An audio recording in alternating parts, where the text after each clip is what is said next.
वक्रतुंड महाकाय सूर्यकोटि समप्रभा निर्विघ्नं कुरु मे देव सर्वकार्येषु सर्वदा गणनाथ सरस्वती रवि शुक्र बृहस्पति पंचदा नित्य वेदवाणी प्रवर्ते गुरुर्ब्रह्मा गुरुर्विष्णु गुरुर्देव महेश्वरा गुरुर साक्षात् परब्रह्म तस्मै श्री गुरुवे नमः।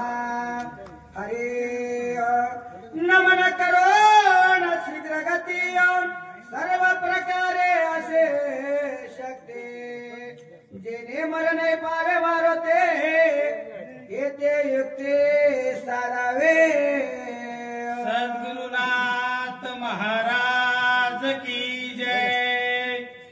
जिथे ज्ञान विज्ञान संजीव होते जिथे योग विद्येस सामर्थ्य येते जिथे मानवाला मिळे मोक्ष गाथा तुझ्या पायरीसी सदा नम्र माथा।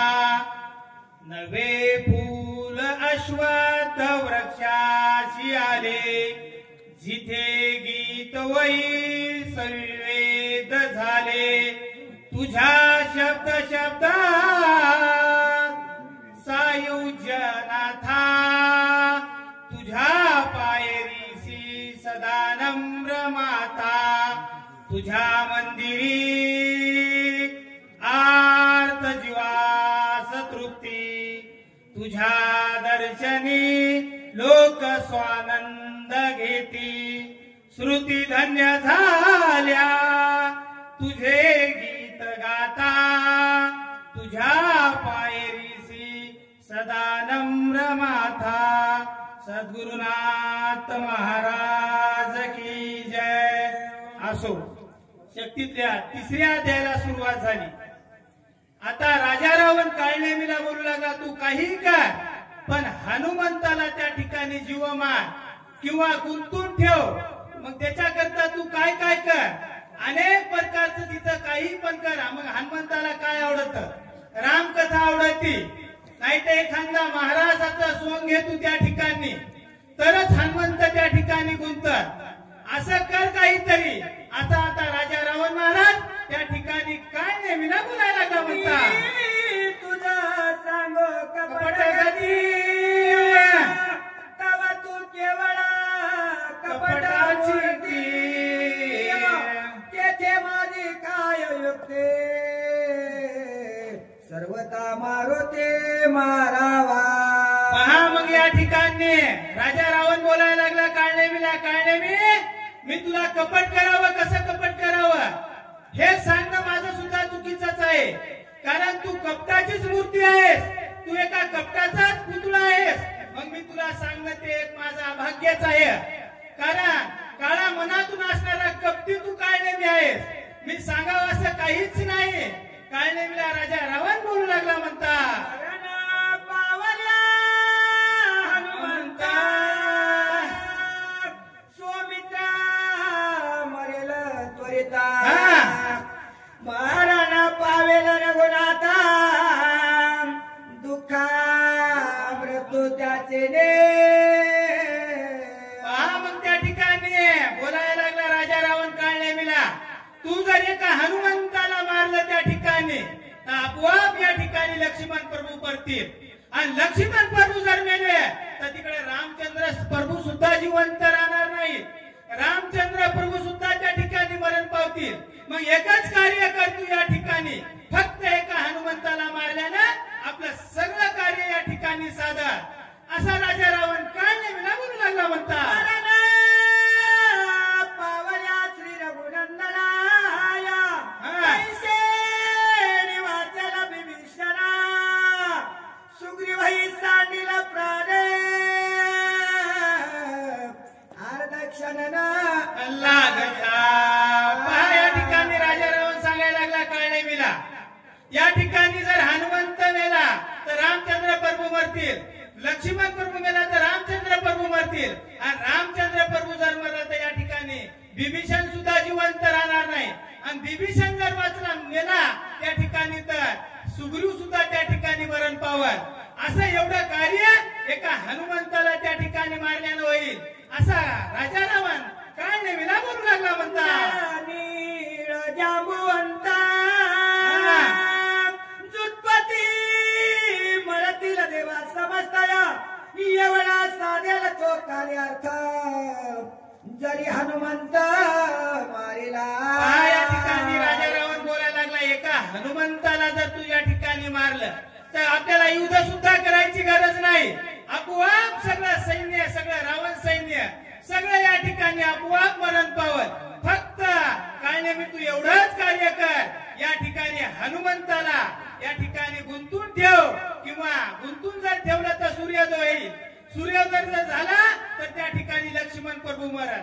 असं त्या ठिकाणी राजा रावण काय नेहमीला बोलू लागला म्हणता. धरिले दोन्ही चरण